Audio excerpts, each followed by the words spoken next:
Let me show you how to add texture to your text in Adobe Photoshop. Choose the type tool and select your font. I'm using Integral font, which you can find online for free. You can also use another font which you like.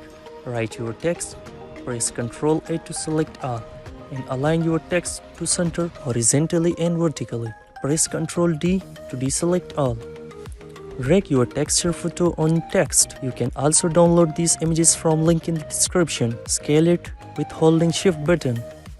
When you're done, then press Enter. Hold Alt key and click here to create a clipping mask. You can move text around and also still you can edit the text. Now let's try another example. Delete this image and let's try another example. Drag the image on the text layer.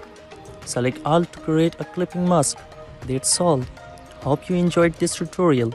Support my channel by like and subscribe. Also check out another tutorial in my channel. Thank you for your support.